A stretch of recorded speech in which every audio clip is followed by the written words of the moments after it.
չունենք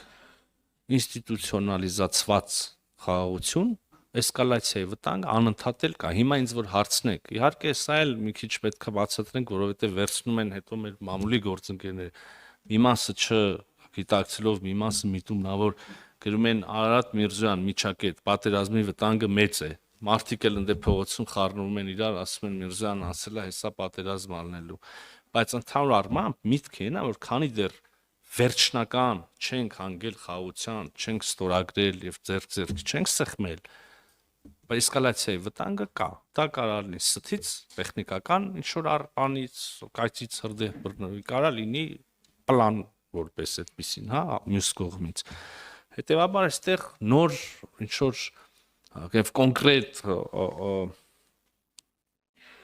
բանի գույժ չի, որ հայտնել է Միացյալ Նահանգների պետքարտուղարությունը, կարծում եմ։ Բավական իմ տպավորությունը այդպեսին է։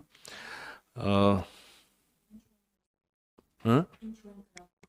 Ինչու են կրակում, չեմ կարող ասել, բայց Հայաստանի դիրքորոշումը մեկն է եւ այս բարձրաձայն մի քանի անգամ ասել ենք, ստեղծենք միասնական